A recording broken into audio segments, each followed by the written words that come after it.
Cristo Jesús. Amén. Muy bien, mis amados, seguimos con el libro de Job, el capítulo 10. Estamos ahora en los versículos del 8 al 12.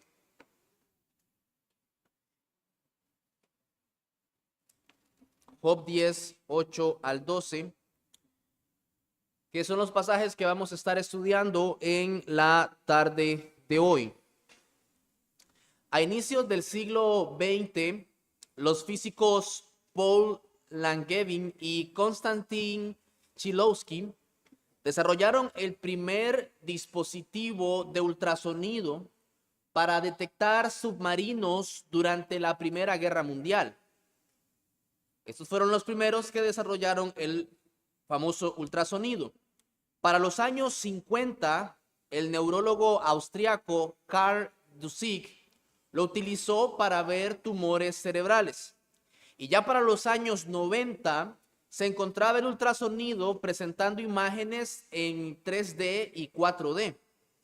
Actualmente, en nuestro año 2024, nos encontramos con equipos que proyectan imágenes de alta definición que mejoran aún más su calidad. Y esta tecnología sabemos que es en definitiva una de las más utilizadas en la medicina, sobre todo en el campo de la obstetricia y la ginecología, para monitorear el desarrollo en la mayoría de casos de el embarazo de las madres y sobre todo del crecimiento del bebé que se lleva en su vientre. Ahora, no hay cosa más fascinante, no hay cosa más maravillosa, más extraordinaria, más emocionante para una pareja de esposos que ver o que puede experimentar que ver por medio de un equipo de ultrasonido por una pantalla el desarrollo de su bebé. Puedes ahí ver sus manitas, puedes ahí ver sus piecitos, puedes ver incluso su carita, y dependiendo del equipo que estés pagando, así va a ser la calidad de lo que vas a ver. Pero inclusive ya el simple hecho de escuchar latir ese corazón de esa criatura viva en el vientre de una mujer es algo realmente impresionante, es algo único.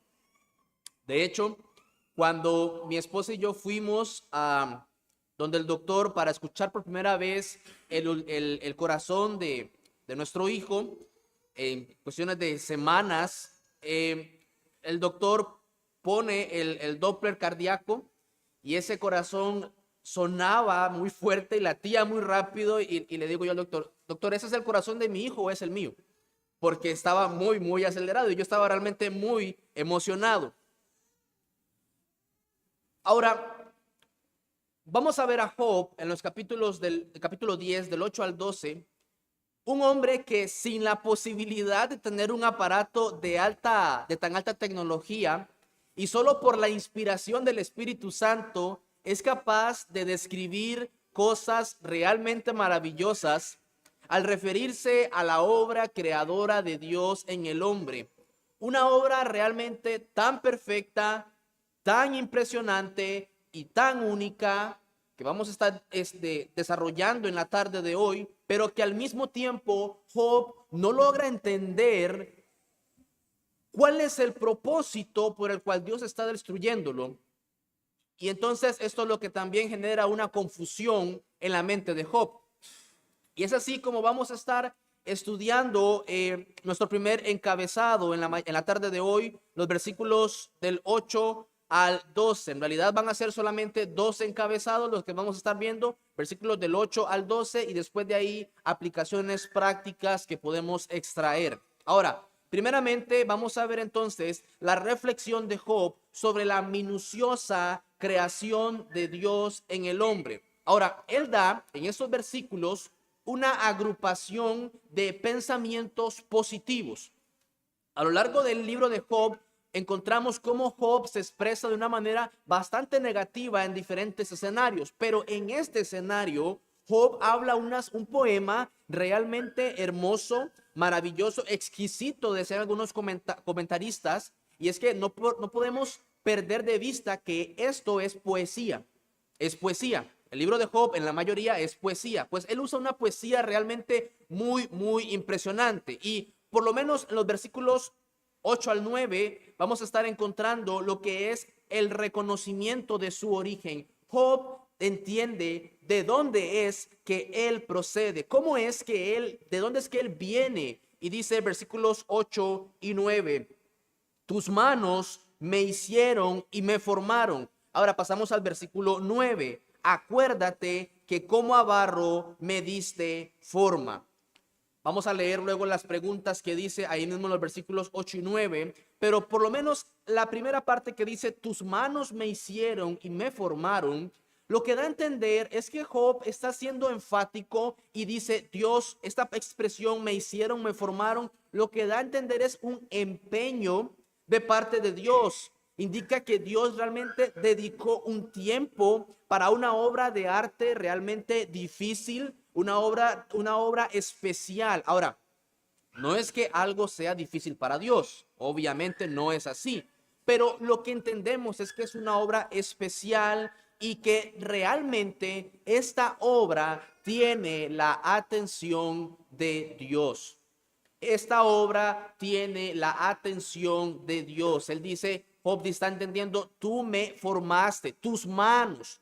No fue otra persona, no fue que encargaste esta tarea a otra persona. Dice, no, dice Job, tus manos me hicieron y me formaron. Ahora, vamos a encontrarnos que en estos versículos dan una luz y están proyectando lo que encontramos en el Génesis, el capítulo 1, el versículo 20, donde se habla acerca de la creación del hombre. Y particularmente, mis amados, vamos a ver que hay una especial énfasis en los versículos. Vamos a Génesis capítulo 1, versículo 26, del 1 al 27.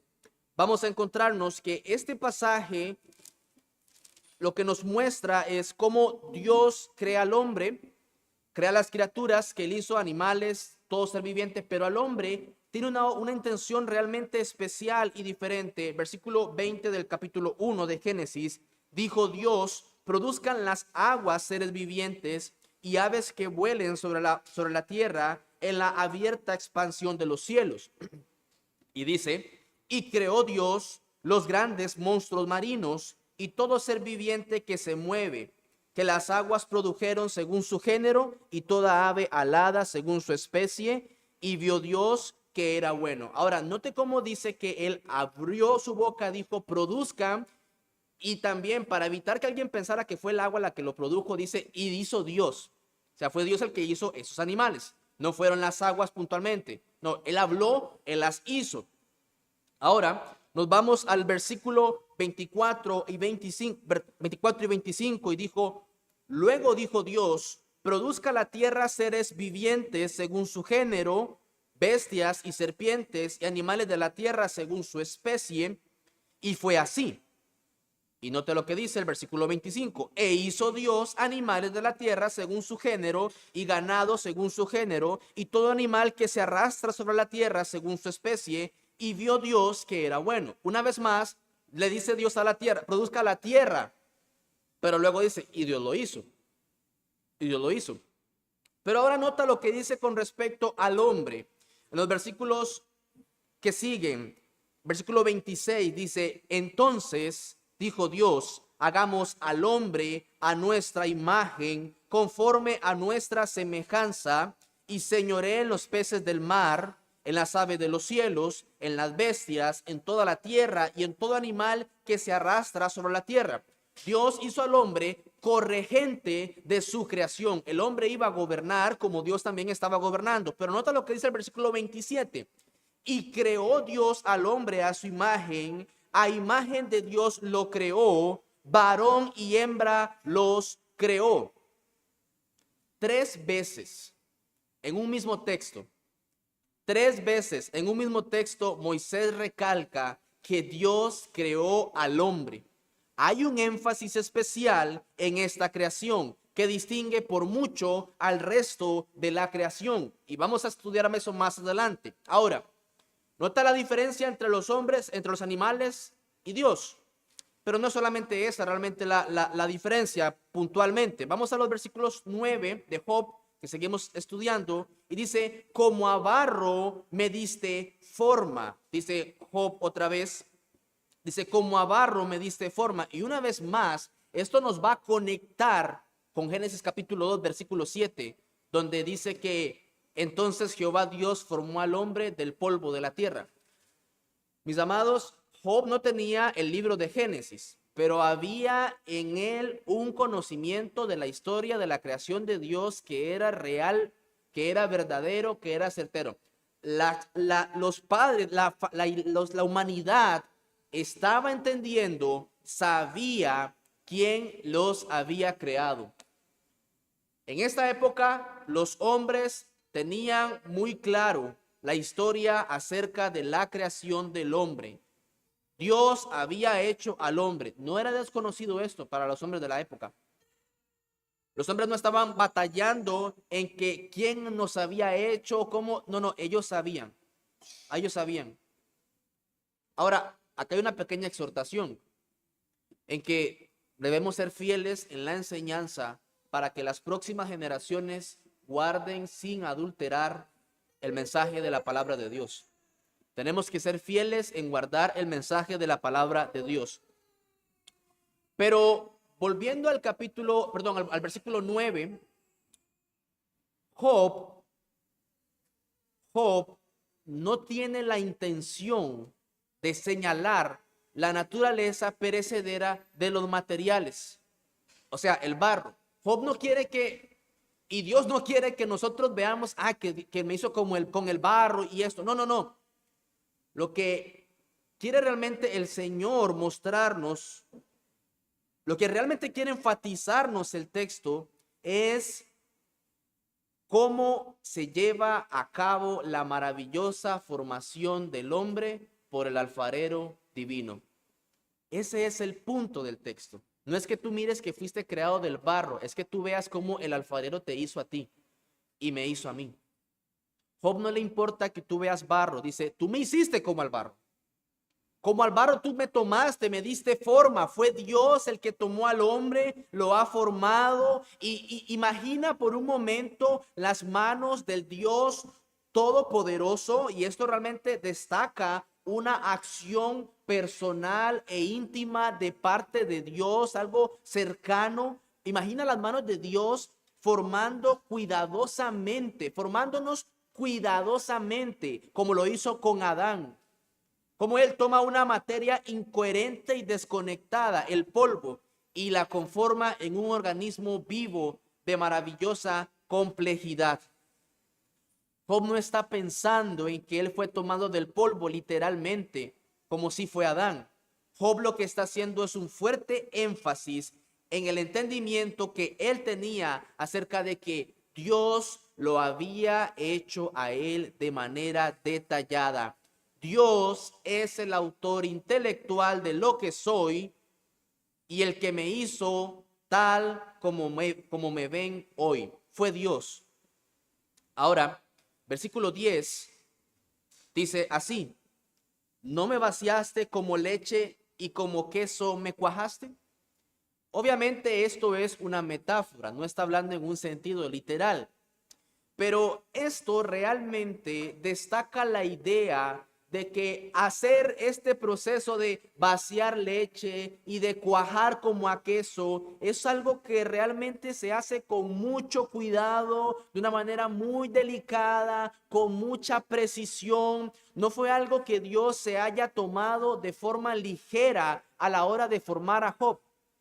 Los que han visto cómo se hace el queso, el proceso del queso, ven que esto no es simplemente tirar leche y esperar ahí. No, es un proceso delicado. Y dice Job, yo estoy entendiendo que tú me hiciste, a pesar de que eres todopoderoso, me hiciste de una manera especial, dedicada, delicada, detallada.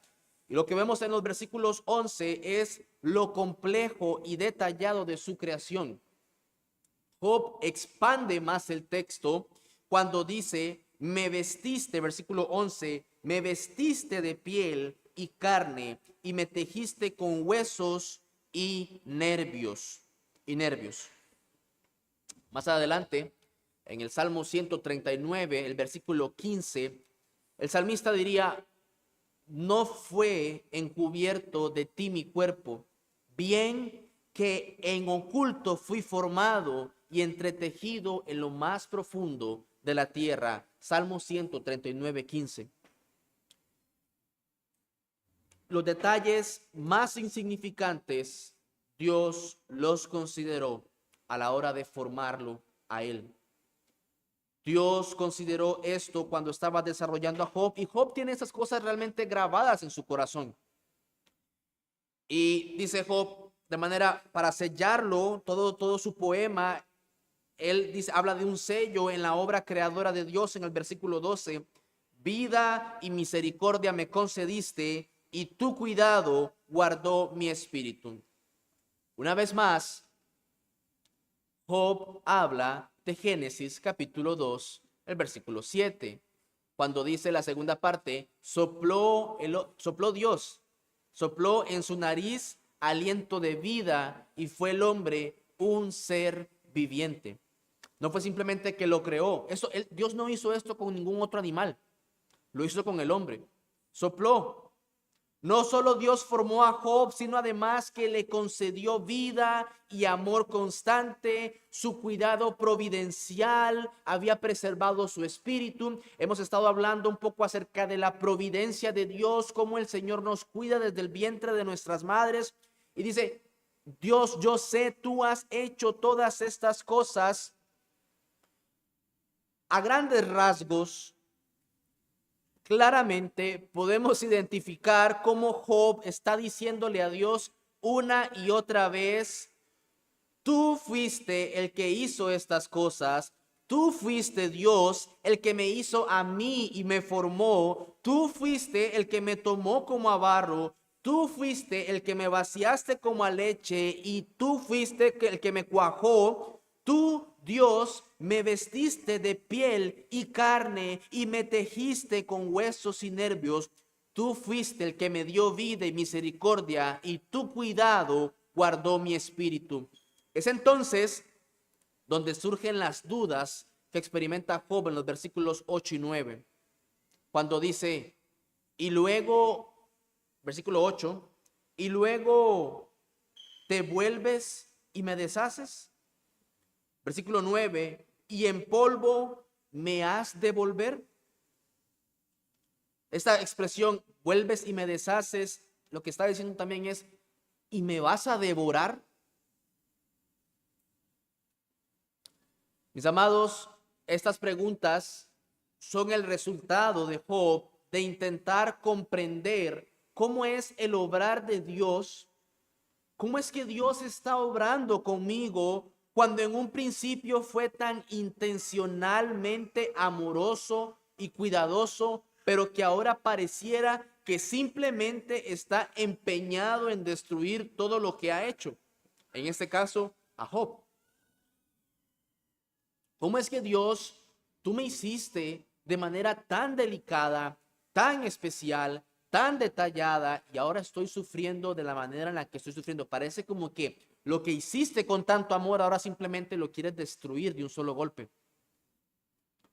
Sabemos por la escritura de que Job no atribuye a Dios despropósito alguno, pero él no está logrando ver ni entender cuál es el propósito de Dios en medio de toda su angustia y sufrimiento.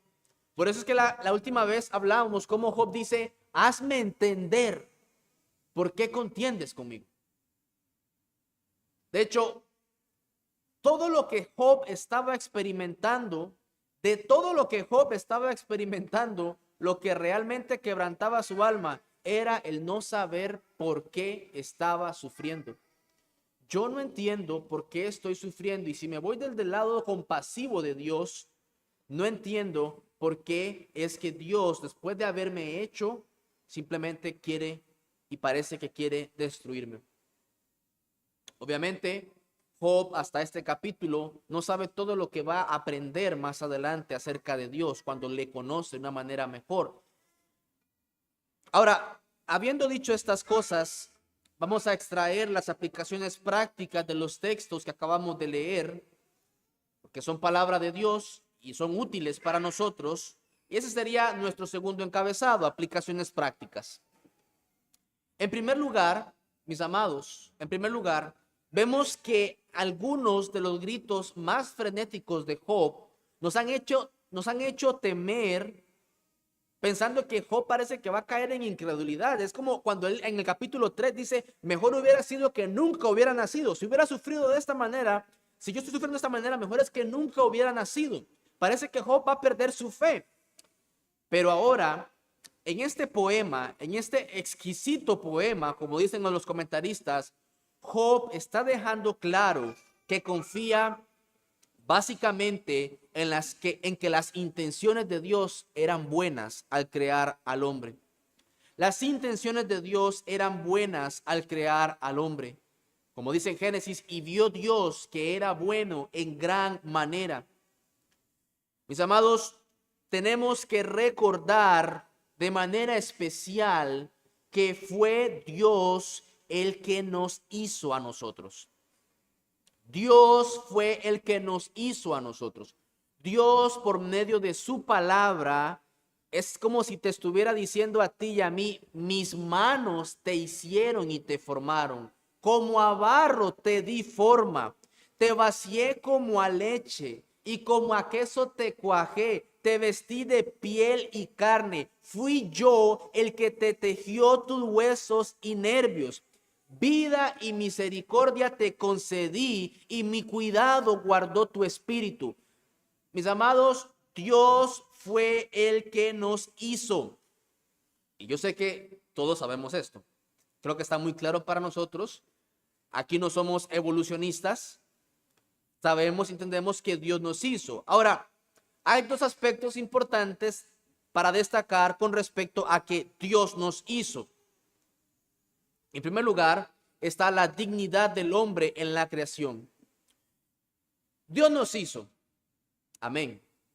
Pero surge la pregunta, ¿qué es el hombre? ¿Qué es el hombre? Vamos al Salmo capítulo 8, versículos 3 y 4, porque este es un salmo interesante, donde sabemos que Dios nos hizo, pero ¿qué es el hombre? Salmos 8, 3 y 4. Cuando veo, versículo 3, cuando veo tus cielos, obra de tus dedos, la luna y las estrellas que tú formaste. Versículo 3, digo, ¿qué es el hombre? Para que tengas de él memoria, y el Hijo del Hombre para que lo visites. Cuando David está meditando sobre la creación de Dios, y particularmente la naturaleza, por decirlo de alguna forma, el universo, ve ese sol, ve esas lunas, ve esa estrella, ve los cielos, obra de sus dedos, dice, ni siquiera de tu mano, es la obra de tus dedos. Dice, inmediatamente él pregunta, ¿qué es el hombre? Mis amados, y es que es ineludible pensar que el hombre, nosotros, no somos unos seres tan grandes y majestuosos si nos comparamos con algunas obras de la naturaleza más sublimes que podemos encontrar. Recientemente escuchaba un sermón acerca del Salmo 8, del cual voy a estar extrayendo algunas verdades del pastor Sugel Michelén, y él citaba a otro autor que decía, si comparamos al hombre frente a la inmensidad del universo, su inferioridad salta a la vista. En tamaño, es menor que una diminuta gota de agua en medio del océano. En duración, es semejante a la niebla de la mañana, mientras que el sol que lo vio nacer seguirá alumbrando su tumba durante años y siglos. Las montañas permanecerán inconmovibles cuando su cuerpo haya sido destruido por la muerte. Mi hermano, ¿qué es el hombre? Esto deberíamos o debería mantenernos humildes al considerar con seriedad y atención nuestra fragilidad. Mira, a ti y a mí nos entra una gripe y sentimos lo peor de lo peor, caemos en cama, no podemos ir a trabajar, nos sentimos muy mal y uno dice, algo tan frágil como una gripe. Fue la gripe de mi hijo la que me tumbó. Algo tan frágil. ¿Qué es el hombre? Por un momento te agachas, sientes un dolor de espalda, no te puedes mover. ¿Qué es el hombre? Pero aún así, dice otro filósofo francés llamado Blaise Pascal, hablando acerca de la fragilidad del hombre, es verdad, todos somos muy frágiles, todos somos muy frágiles. Pero decía este filósofo, el hombre no es más que una caña, lo más débil de la naturaleza, pero es una caña pensante. No es necesario que el universo entero se arme para destruirlo. No, basta con una gota de agua, un vapor, y el hombre va a ser destruido fácilmente. Pero aun cuando el universo lo aplastara, todavía sería el hombre más grande que lo mata, porque el hombre sabe que muere, pero el universo no sabe nada. El universo no sabe nada. Mis amados, ¿qué es el hombre? Bueno, el hombre es la obra principal y más excelente de todas las criaturas de Dios. El hombre posee una dignidad que no comparte con ningún otro ser vivo del planeta. Y lo que hace la diferencia entre el hombre que Dios crea y las criaturas no es otra cosa que el haber sido hecho, creado a la imagen y semejanza de nuestro Dios. Y no solamente eso, sino que haciéndonos Dios de esa manera y creándonos Dios con esas características superiores al resto de las criaturas, Dios nos enseña que la intención de Él al crearnos es que nosotros tengamos una relación personal con Él. ¿Por qué Dios nos hizo como nos hizo?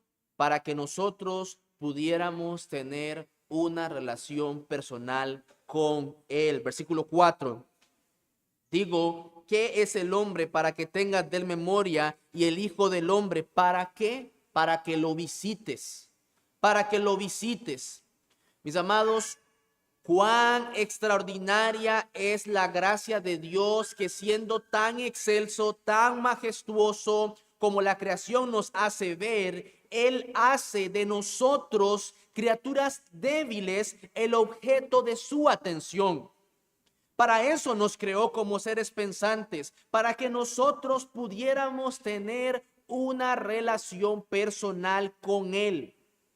El hombre está en una condición realmente especial. El hombre fue nombrado corregente con Él en la creación. Por eso, el versículo 5, nota lo que dice, le has hecho poco menor que los ángeles. Dice, el texto dice que Dios lo hizo poco menor que los ángeles, obviamente superior a los animales. El texto no dice que fuimos hechos superiores a los animales, sino más bien un poco menor que los ángeles, porque el hombre tiene una dignidad especial que lo va a hacer y que lo lleva o que lo hace mirar hacia arriba, no hacia abajo. Por eso es que dice un poco menor que los ángeles, mira hacia arriba, no hacia abajo. No son los animales tu punto de comparación. De hecho, pensar que venimos de los animales es lo más irracional que puede hacer, que podemos llegar a pensar. Ahora, ¿qué tiene que ver eso con la tribulación, con la angustia, con la aflicción, cuando estoy pasando por un momento así? Bueno, realmente es un aspecto que debería animarnos en gran manera, porque cuando Dios nos trata con rigor, y sabemos y hemos dicho que Dios no lo hace por crueldad, ¿por qué no? Porque Él respeta su obra y su hechura. Debemos pensar esto siempre, siempre, cada vez que nos encontramos en aflicción. Yo no me formé a mí mismo. Fue Dios el que me hizo. Dios, entonces, cuando me aflige, no se está levantando contra algo extraño, contra algo desconocido. Yo soy la obra de sus manos. Yo soy la obra de sus manos. Como dice el Salmo 100, versículo 3, reconoced que Jehová es Dios. Él nos hizo y no nosotros a nosotros mismos. Siendo así, mis amados, debemos estar siempre persuadidos de que Dios, al contemplar su obra en nosotros, Él se va a sentir movido e inclinado a hacernos el bien y a sostenernos, porque sabemos que Dios conserva lo que ha hecho y que lo que ha comenzado lo llevará hasta la perfección. Dice la escritura en Filipenses capítulo 1, versículo 6, el que comenzó en vosotros la buena obra, la perfeccionará hasta el día de Jesucristo. Cuando Dios trata contigo y conmigo, somos creados, somos hechos por Él. Así que, dado que Dios ha sido singularmente misericordioso con nosotros al darnos a su Hijo Jesucristo, no cabe duda, mis amados, si Dios ya te dio a su Hijo Jesucristo y te mostró la más grande de todas las misericordias, no cabe duda de que Él tiene la intención de continuar así hasta el fin. Dios cuidará de nosotros aún en medio de la aflicción. Decía el puritano Thomas Watson, no mires tanto tus problemas porque te pueden llevar a olvidar sus misericordias. El Señor fue el que te creó. Él es el que te sostiene. Él es el que me hizo. No fui yo. Me hizo para una relación personal, especial, cercana con Él. Ahora, en segundo lugar, lo otro que tenemos que encontrar es que en el libro de Job lo que hemos leído es que todas las artesanías que podamos imaginarnos en el texto que leímos, ya sea de la alfarería, ya sea del queso, ya sea de la misma vida, tienen en común el diseño deliberado y la construcción cuidadosa de artículos destinados a ser útiles. Vamos a ver. Por los textos que acabamos de leer en Job, sabemos y entendemos que Dios, cuando hace algo, lo hace con un propósito. Los alfareros hacen sus instrumentos con un propósito. El queso se hace con un propósito. Bueno, Dios cuando te hizo a ti y a mí nos hizo con un propósito también. Estamos destinados para un propósito. Lo que nos dice aquí es que Dios nos ha hecho con un propósito y esa es la razón por la cual hemos sido creados. Ya dijimos que fuimos creados, sí, fuimos creados de una manera especial, pero también nosotros fuimos creados para un propósito. Vamos a Hechos capítulo 13, versículos 36. En Hechos 13, 36 se nos habla acerca del rey David.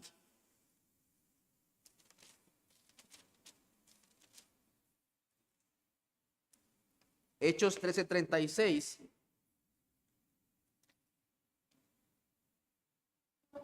dice así: porque a la verdad David, habiendo servido a su propia generación según la voluntad de Dios, durmió y fue reunido con sus padres y vio corrupción. Mis amados, la palabra ahí voluntad también puede ser traducido como propósito. De hecho, así lo traduce la versión de las Américas, propósito. Porque la verdad David, habiendo servido a su propia generación, según el propósito de Dios, durmió y fue reunido con sus padres y vio corrupción. David murió luego de haber cumplido el propósito por el cual Dios lo había creado a él. Mis amados, nosotros entramos y salimos en la historia de la humanidad según el propósito de Dios. Dios te creó a ti y me creó a mí con un propósito y vamos a partir de este mundo cuando nosotros hayamos cumplido el propósito de Dios. tu nacimiento, mi nacimiento, le dio inicio al propósito de Dios, y tu muerte y mi muerte le pondrá fin al propósito de Dios para cada uno de nosotros. Mira, no te vas a morir antes, créeme, no te vas a morir antes. Te vas a morir cuando ya hayas cumplido el propósito de Dios. Aunque tú intentes hacer mil cosas para no morir, te vas a morir cuando Dios ya lo haya establecido, según lo que Dios ya ha establecido. Así es que vas a morir. Esa es la intención de Dios. Eso es por lo cual estamos aquí. Mira, cuando lees estos versículos de Job, no mires que sí, que Dios me creó, si esto yo ya lo sé. Él te creó para algo. Para algo. Leímos acerca de la alfarería. Bueno, Dios es como un alfarero, y como alfarero, Él sabe muy bien lo que está creando y para qué lo está creando. El alfarero crea una taza para que tomes café, no para que pongas flores en esa taza. El alfarero no crea un florero para que tomes café. No, el alfarero crea las cosas según lo que lo va a utilizar. Dios te creó a ti con tus dones, capacidades y limitaciones según el propósito por el cual estás aquí y según lo que Dios va a hacer contigo y conmigo. La creación fue precedida por una intención. De esa manera, nuestra creación fue precedida por una intención. Nosotros no somos producto de una casualidad. Nosotros estábamos en la mente de Dios desde antes de la fundación del mundo, y nacimos en la fecha, en el momento exacto, el día exacto, el año exacto, el mes exacto, la hora exacta, para llevar a cabo el propósito de Dios. Esa es la intención, eso es lo que Dios quiere hacer con el propósito de Dios. Es la intención de lo que Dios quiere hacer con nosotros, en nosotros y a través de nosotros. Repito esto una vez más. La intención de Dios es lo que Dios quiere hacer con nosotros, en nosotros y a través de nosotros. ¿Sabes cuál es el problema de la mayoría de las personas? El problema es cuando las personas desconocen por completo el propósito de Dios. Y esto realmente va a producir insatisfacción. Cuando tú no sabes por qué Dios te hizo, cuál es el propósito de Dios para ti, esto realmente va a producir insatisfacción. No sé para qué fui creado. No sé para qué estoy aquí. Y eso es lo que pasa cuando muchas personas van tras una cosa y tras otra: un mejor trabajo, una mejor familia, un mejor negocio, un mejor proyecto, esto, aquello y lo otro, pero no tengo claro realmente hacia dónde voy. Y al final vas a decir, terminas diciendo: vanidad de vanidades, todo es vanidad.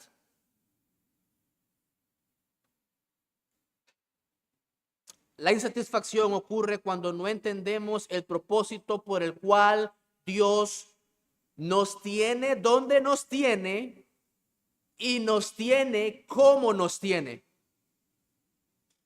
Repito esto: la insatisfacción ocurre cuando no entendemos el propósito por el cual Dios nos tiene donde nos tiene y nos tiene como nos tiene.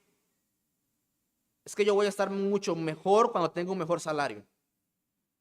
Es que yo voy a estar mucho mejor cuando esté en un mejor trabajo. Yo voy a estar mejor cuando me cambien a mi jefe. Yo voy a estar mejor cuando mi salud mejore. Es que yo voy a estar mucho mejor cuando... Pone lo que quieras. Si hay algo que sabemos nosotros es que Dios es soberano. Y nosotros tenemos que entender que es Dios quien nos tiene donde nos tiene y nos tiene como nos tiene. Ahora, ¿por qué y para qué? Eso es lo que hay que realmente esforzarnos por entender. Cuando las personas ignoran el propósito por el cual fueron creados, no saben hacia dónde deben dirigirse, no saben hacia dónde deben ir. De hecho, eso es lo que Job está intentando conocer, el propósito de Dios para que él esté sufriendo de esa manera. Hazme entender. Hazme entender. Y el problema es también que las personas están intentando enfocar sus fuerzas en propósitos que no son los de Dios. Ya lo he dicho, familia, salud, casa, estabilidad, etcétera. Mira, Adán en el Génesis tenía un propósito claro: guardar el jardín, lo labrase, trabajase ahí, tener una comunión con Dios. Pero cuando Adán peca, él se desconecta del propósito por el cual fue creado. Y es por esa razón que nosotros en algún momento de nuestra vida necesitamos ser reconectados nuevamente con Dios para poder llevar a cabo el propósito por el cual fuimos creados. El propósito nuestro no es ruido, no es actividad. No es que estamos haciendo aquello o lo otro, moviéndote de un lado para otro, haciendo negocios, creciendo. Como decía el de la parábola que dice Cristo, que había un hombre que acumuló riquezas, hizo graneros para que guardar más riquezas. Y decir, alma, tienen muchas riquezas, come, bebe, regocíjate, descansa para. Y dice, necio, hoy vienen a pedirte tu alma, y lo que tú has hecho, ¿de quién será?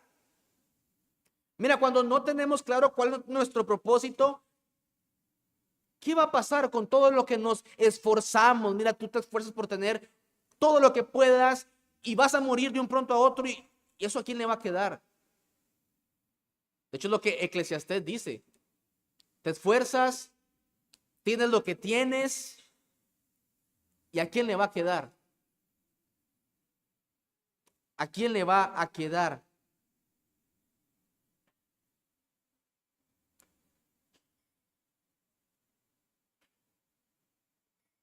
En el libro de Alicia, en el País de las Maravillas, hay una porción donde Alicia se encuentra en una bifurcación y Alicia no sabe para dónde ir. Y ella llora porque no sabe para dónde ir. Y aparece uno de estos personajes, una criatura, creo que era un gato, un leopardo, algo así. Y le dice, Alicia, ¿por qué lloras? Y le dice Alicia, porque no sé para dónde ir, no sé cuál camino escoger. Le dice, no sé cuál camino escoger. Y le dice, ¿para dónde vas? Le pregunta. Y ella le dice, no sé. Bueno, si no sabes para dónde vas, cualquier camino es bueno. Ese es el problema cuando no sabemos para dónde vamos. Experimentamos esta frustración. Mira, mi amado, si queremos encontrar el propósito de nuestra vida, no debemos preguntarle a las cosas creadas, debemos preguntarle a nuestro creador. A nuestro creador. La taza de café no le pregunta al florero cuál es el propósito en su vida. Si la taza de café quiere saber para qué sirve, le pregunta al creador, ¿para qué me hiciste así? Ah, para café. Ah, ok, listo, ya sé para qué, cuál es mi propósito. Ya sé para qué me hiciste. Ya sé para qué me creaste.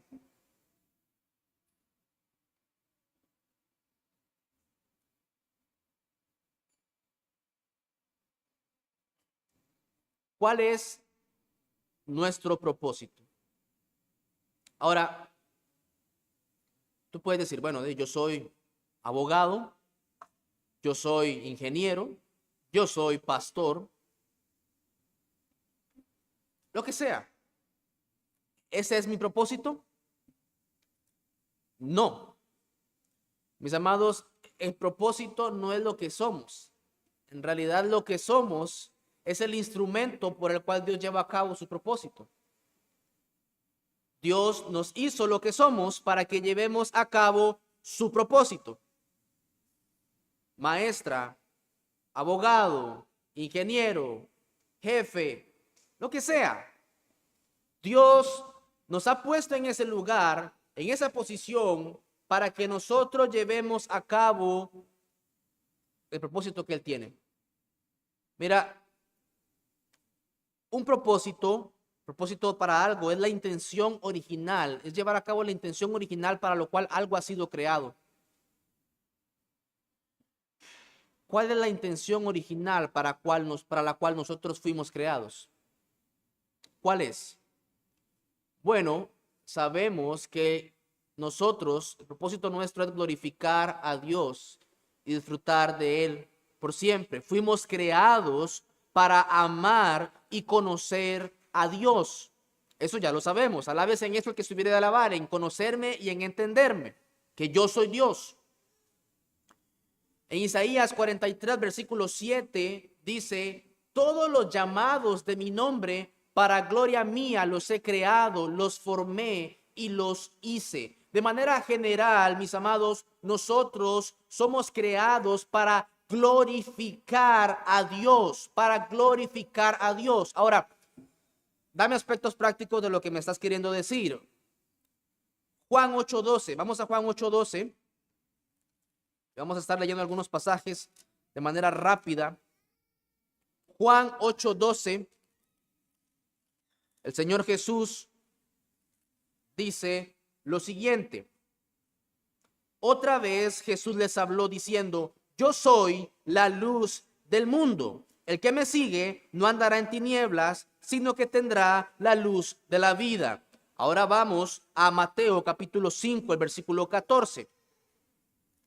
En Mateo 5, versículo 14, dice así el Señor: vosotros sois la luz del mundo. Una ciudad asentada sobre un monte no se puede esconder. Qué raro, pero hace un momento dijiste que acabamos de leer de que Jesús era la luz del mundo, pero ahora Jesús está diciendo: ustedes son la luz del mundo. Y dice el versículo 16: así alumbre vuestra luz delante de los hombres, para que vean vuestras buenas obras y glorifiquen a vuestro Padre que está en los cielos. En los cielos. Ahora, Gálatas capítulo 1, versículo 24. Gálatas 1, versículo 24.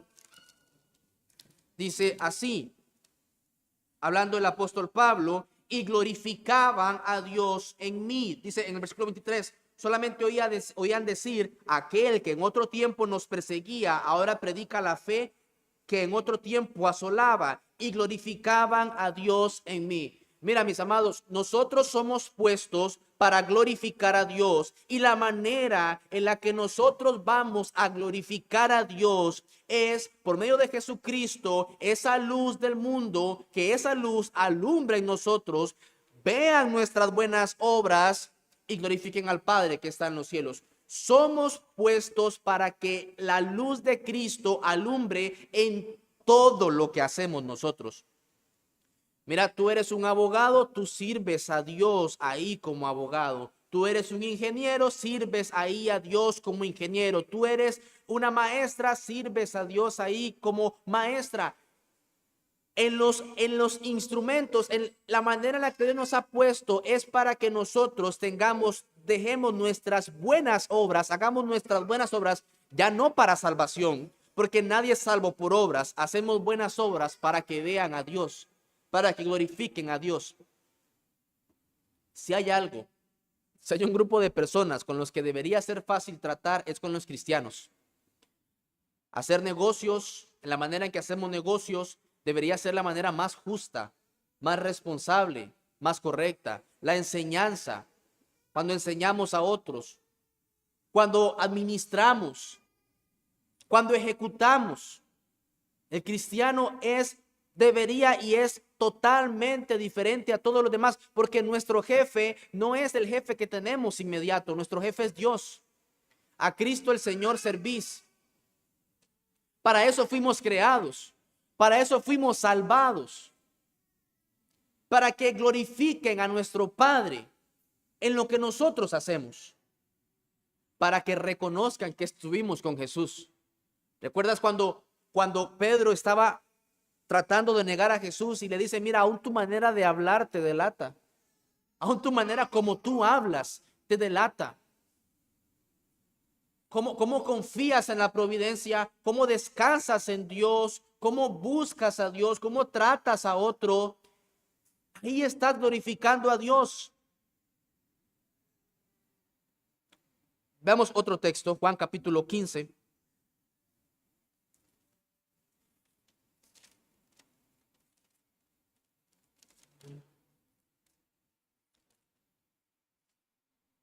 Juan capítulo 15.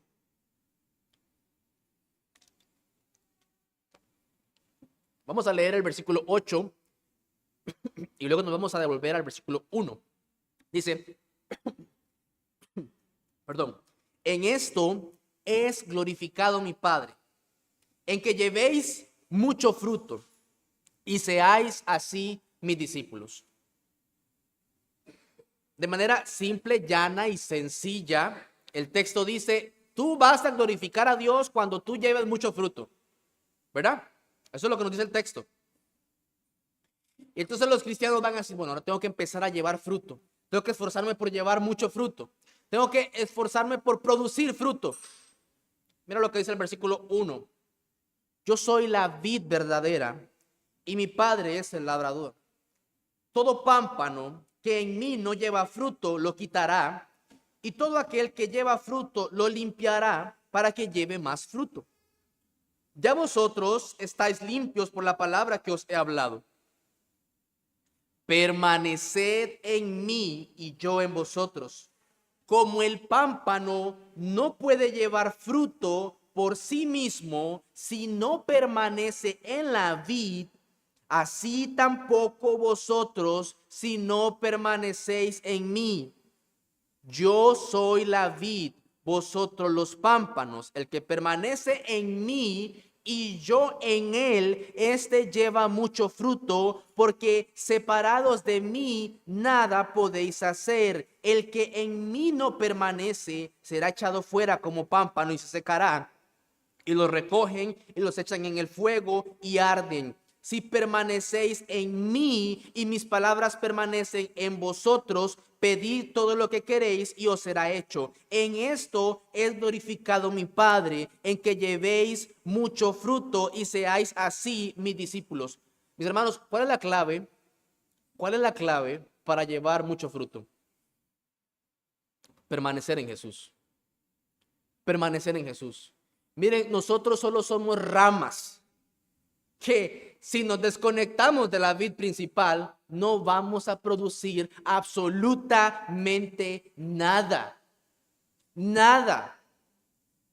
Tú y yo tenemos que estar permaneciendo en Jesús para que glorifiquemos al Padre, para que cumplamos el propósito por el cual nosotros hemos sido creados. Mira, nada, absolutamente nada, nada depende de nosotros. Somos llamados a permanecer en Él, para llevar fruto. Sus palabras deben permanecer en nosotros. Y deben permanecer, mis amados, tengo que hacer aquí un énfasis, deben permanecer de una manera práctica y aplicable. Mira, tú lees la Biblia, tú necesitas meditar en la Biblia, y cuando tú estás siendo tentado, antes de pensar qué hacer, trata de pensar qué es lo que dice la Biblia para que obres de acuerdo a lo que la Biblia dice. Y cuando recuerdes el pasaje que te lleva a ti, que leíste en algún momento, que meditaste y hagas lo que dice la Biblia, entonces llevarás fruto y glorificarás al Padre. Cuando nuestro carácter sale a relucir, recuerda que dice la Biblia acerca de la ira, de la murmuración, de lo que sea, de la codicia, del descontento, de la vanidad. Recuerda qué es lo que dice la Biblia. Eso es, permanecen mis palabras en vosotros. Y luego ajustamos nuestra vida a lo que dice la palabra de Dios y el Padre es glorificado.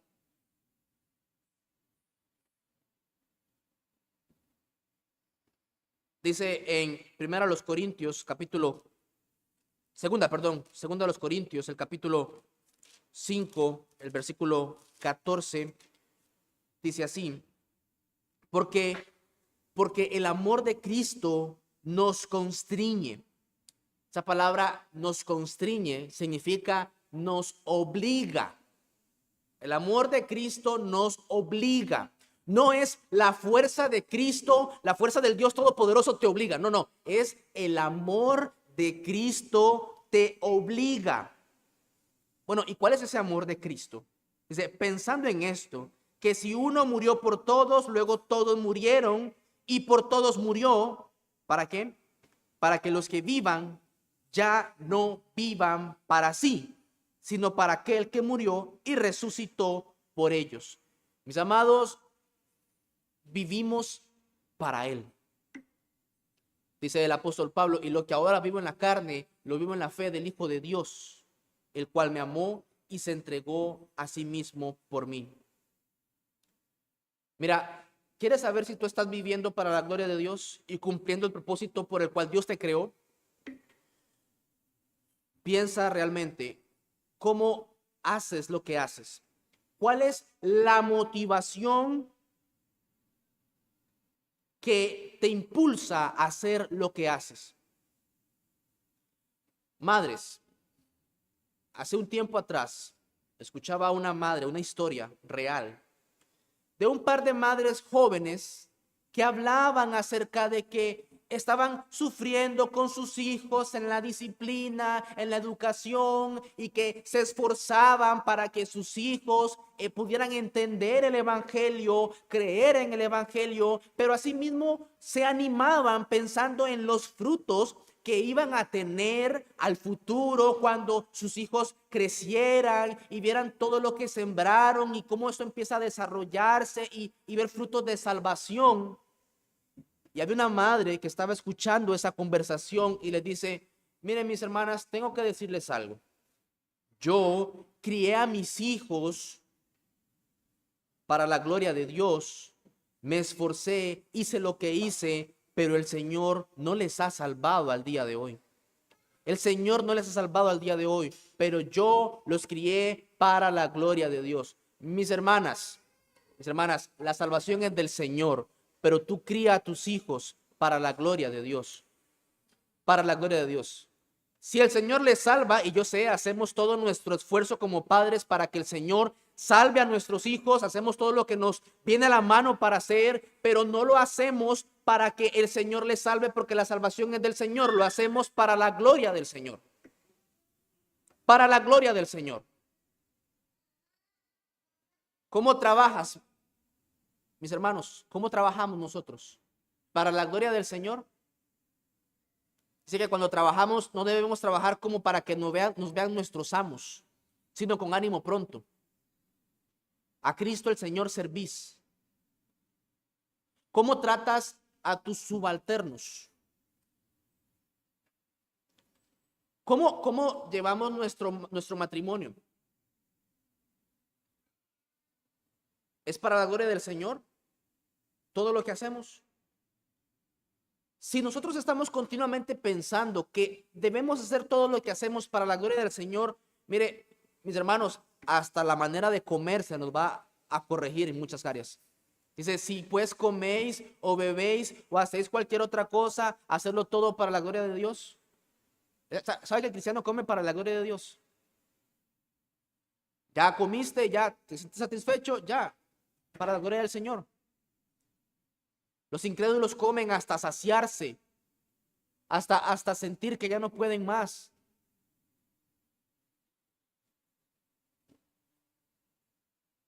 Dios nos hizo de una manera especial, ya lo vimos. Como criaturas del Señor tenemos una dignidad superior y esta dignidad nos va a llevar a conformarnos cada vez más a la imagen divina por la cual fuimos hechos. Somos llamados a hacernos cada vez más a la imagen y semejanza de nuestro Señor Jesucristo. Dice que somos hechura suya, creados en Cristo Jesús para buenas obras, las cuales Dios preparó de antemano para que anduviésemos en ellas. Cristo, es por Cristo que nosotros hoy debemos vivir.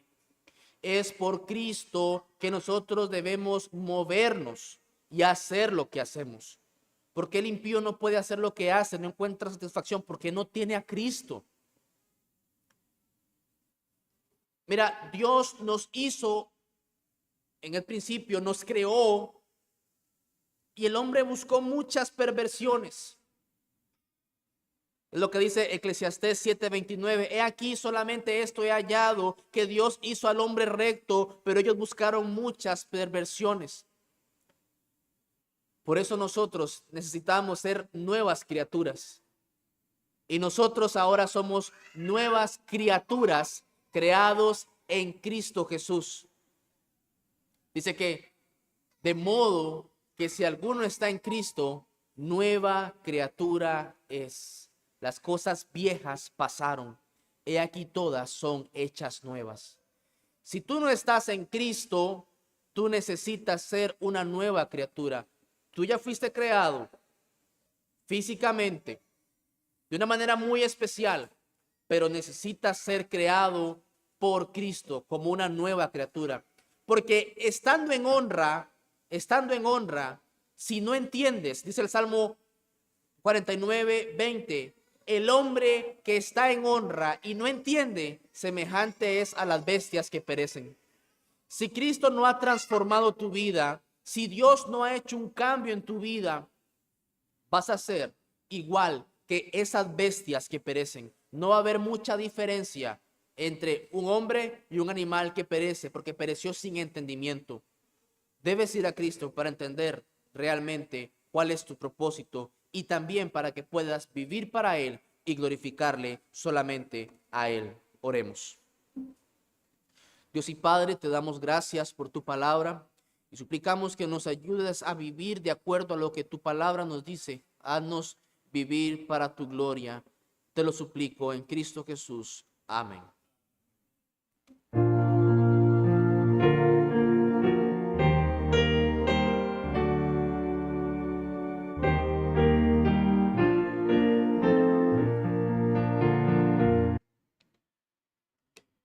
Muy bien, en unos minutos tenemos la cena del Señor. Dios les bendiga.